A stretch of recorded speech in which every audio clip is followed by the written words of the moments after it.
दोस्तों जय हिंद। किसानों के आंदोलन को 120 दिन का वक्त गुजर चुका है और किसान अभी तक प्रदर्शन कर रहे हैं अपनी मांगों को लेकर के। उनकी मांग है कि एमएसपी को लीगलाइज किया जाए और तीनों कृषि कानूनों को रद्द किया जाए, लेकिन सरकार टस से मस नहीं हो रही है, उसे अपने चुनावी दौरे से ही फुर्सत नहीं मिल रही है। और यहां तक कि अब तो उनके ही बीजेपी के विधायक को पीट दिया है किसानों ने, और जितनी बुरी तरीके से पीटा है उसका उदाहरण आप मॉब लिंचिंग से समझ सकते हैं कि किस तरह से मॉब लिंचिंग में लोगों को पीटा जाता है, बेगुनाहों को पीटा जाता है। लेकिन इस बार अगर पीटने वालों में, मार खाने वालों में अगर कोई है तो कुछ सत्ताधारी दल, यानी जो केंद्र में मोदी सरकार है, उन्हीं की पार्टी का एक नेता पंजाब में पीट दिया जाता है, वो भी किसानों के जरिए। और जिस तरह से पुलिस ने उनको बचाने की कोशिश की, उनके कार्यकर्ताओं ने उनको बचाने की कोशिश की, उसमें कुछ भी नहीं बचा। नेताजी बच गए, बस उनके कपड़े नहीं बचे, अंडरवियर, चड्डी, बनियान सब फट गए, कुछ नहीं बचे। यानी कि बस नेताजी ही सही सलामत रहे ताकि अपनी वो दुखती रग को बयां कर सकें, अपने तकलीफ को बता सकें। और इसी के साथ अब चौतरफा जब सवाल उठने लगा है तो वहां पे एफआईआर किए गए हैं, पंजाब में केस मुकदमे भी हुए हैं, बहुत से लोगों के खिलाफ जो है कार्रवाई की जा रही है। और ऐसे में एक लेखिका ने भी सवाल उठाया है। जनसत्ता ने एक खबर लिखी है और इसमें यह बताया है कि किस तरह से एक लेखिका ने सवाल उठाया है और क्या लिखती है, जरा गौर करिएगा इनके लेखनी के ऊपर। लेखिका है शेफाली वैद। जनसत्ता की रिपोर्ट से हवाले से मैं आपको बता रहा हूं, शेफाली वैद ने घटना का वीडियो शेयर करते हुए पूछा है, पंजाब में आखिर क्या हो रहा है? अमरिंदर साहब, बीजेपी के विधायक की पिटाई हुई है और तथाकथित किसानों ने उनके कपड़े फाड़ दिए, जबकि पुलिस इस दौरान तमाशा देखती रही। अगर यह किसी बीजेपी शासित राज्य में होता तब सोचिए कि मीडिया में कितना हो हल्ला होता, पर यह कांग्रेस शासित प्रदेश है, इसलिए सब ठीक है। यानी मीडिया में हो हल्ला क्या होता, मीडिया भी तो बीजेपी के चाहने वालों की ही, सत्ता के चाहने वालों की, मीडिया क्या कहती?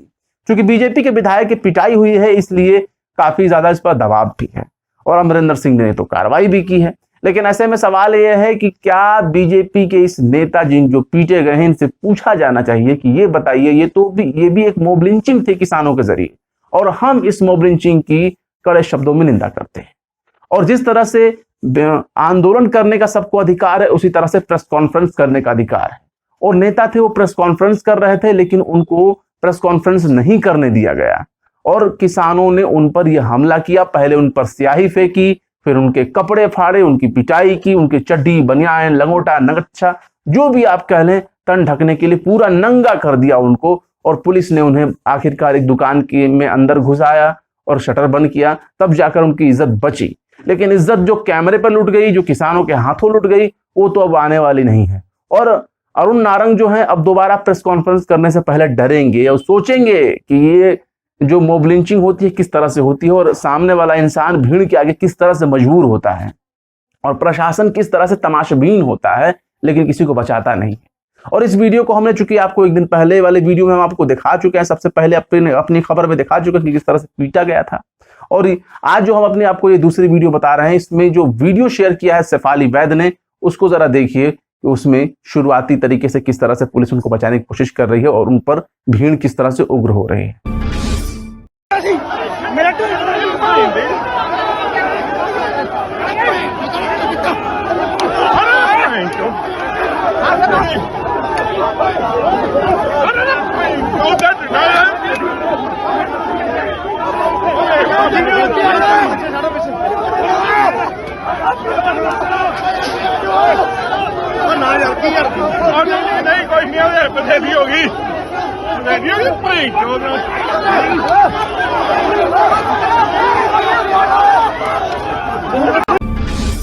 तो देखा दोस्तों आपने, किसान बहुत उग्र है।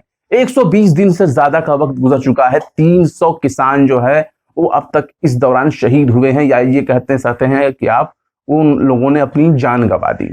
और लेकिन अभी तक सरकार टस से मसले हुई है, सरकार के कान पर जूं तक नहीं रेंग रही है कि वो इस मामले में कुछ सोच सके।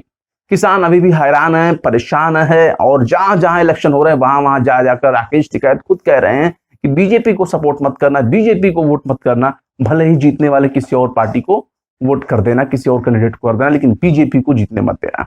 तो इस तरह से देख सकते हैं आप, किसान भी जो है वो बाहें बाह चढ़ाए हुए हैं और आमने सामने की लड़ाई कि वो इंतजार कर रहे हैं। लेकिन ऐसे में सवाल है कि किसान आखिर कितने दिनों तक आंदोलन करते रहेंगे। उनके भी अपने परिवार हैं, उनके भी अपने खेत हैं, बिजनेस है, व्यवसाय है, लेकिन सरकार कुछ नहीं सोच रही है। और आप इस चीज को इस तरह समझ सकते हैं कि हरियाणा के जो चीफ मिनिस्टर हैं खट्टर, मनोहर लाल खट्टर, खुद उनकी भी हिम्मत नहीं है कि वो अपने इलाकों में हेलीकॉप्टर से नीचे उतर सकें।